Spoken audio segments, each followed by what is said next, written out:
Okay, so what I'm going to do is I'm going to cast a couple rounds down real quick. We're going to see this scope, like I said, was zeroed in on another rifle. So I'm just going to pop a couple short yardage rounds right here and see where we're at. Going hot. Boy, is it windy. Let me tighten up my tripod.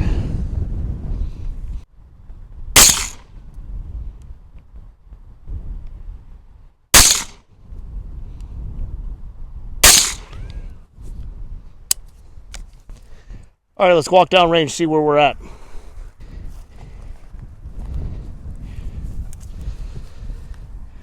So windy is all, but I'm still, within a inch and a half of each other, and that's even with the wind.